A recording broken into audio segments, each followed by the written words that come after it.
Taste the Daily. 10ஆம் வகுப்பு பொதுத் தேர்வில் வெற்றி பெற்ற மாணவ மாணவியர்களுக்கு அதிமுக பொதுச் செயலாளரும் எதிர்க்கட்சித் தலைவருமான எடப்பாடி கே பழனிசாமி வாழ்த்து தெரிவித்துள்ளார். இது தொடர்பாக அவர் வெளியிட்டுள்ள வாழ்த்தறிக்கையில் 10ஆம் வகுப்பு பொதுத் தேர்வில் தேர்ச்சி பெற்ற மாணவ மாணவியருக்கு தனது இதயம் கனிந்த வாழ்த்துக்கள் என்றும், உங்கள் எதிர்கால கல்வி பயணத்திலும் வெற்றி என்ற இலக்கை பெற இதே உழைப்பை தொடருங்கள் என்றும் தெரிவித்துள்ளார்.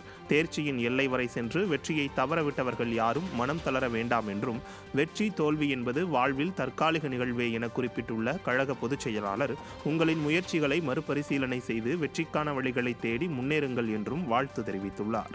மேலும் கற்றலின் மீதான உங்கள் ஆர்வமும் கடின உழைப்பும் உங்கள் வெற்றியை உறுதியாக்கும் என்றும் கழக பொதுச் செயலாளர் குறிப்பிட்டுள்ளார்.